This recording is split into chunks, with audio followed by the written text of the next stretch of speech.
De nouvelles informations sur la disparition d'Émile ont émergé. Depuis le 8 juillet 2023, le petit garçon de 2 ans et demi n'a toujours pas été retrouvé.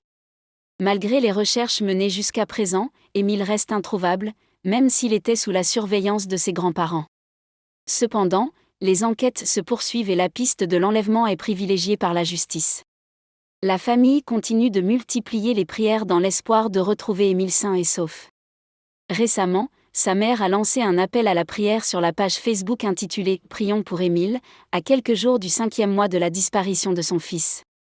Selon nos confrères de BFM TV, elle se prépare à cette journée avec une neuvaine, une période de 9 jours pendant laquelle des prières sont prononcées en l'honneur d'un saint pour demander secours ou miséricorde.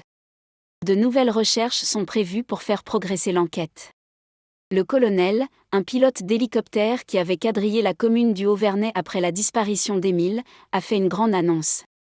Dans une déclaration à France Info, il a annoncé que de nouvelles recherches pourraient avoir lieu dès la fin de l'hiver. L'objectif serait de survoler à nouveau la zone où le petit garçon a disparu afin de faire progresser l'enquête. En août dernier, l'enquête a pris une nouvelle tournure en se concentrant sur la piste de l'enlèvement et séquestration.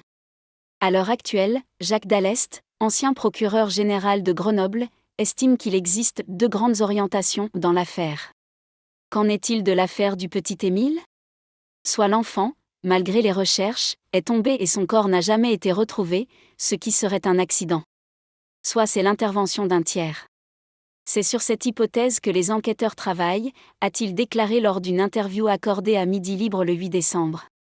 François Balic, le maire du Vernay, a également levé tous les soupçons qui pesaient sur les habitants de sa commune. Dans une déclaration au Dauphiné Libéré le 7 décembre 2023, il a déclaré « Tout le monde est conscient que si un habitant était impliqué, nous en saurions déjà plus. Les gendarmes ont tout vérifié méticuleusement. Les parents d'Émile continuent de garder espoir et ont besoin de savoir ce qui est arrivé à leur fils pour pouvoir avancer. L'affaire est toujours en cours et mérite d'être suivie. »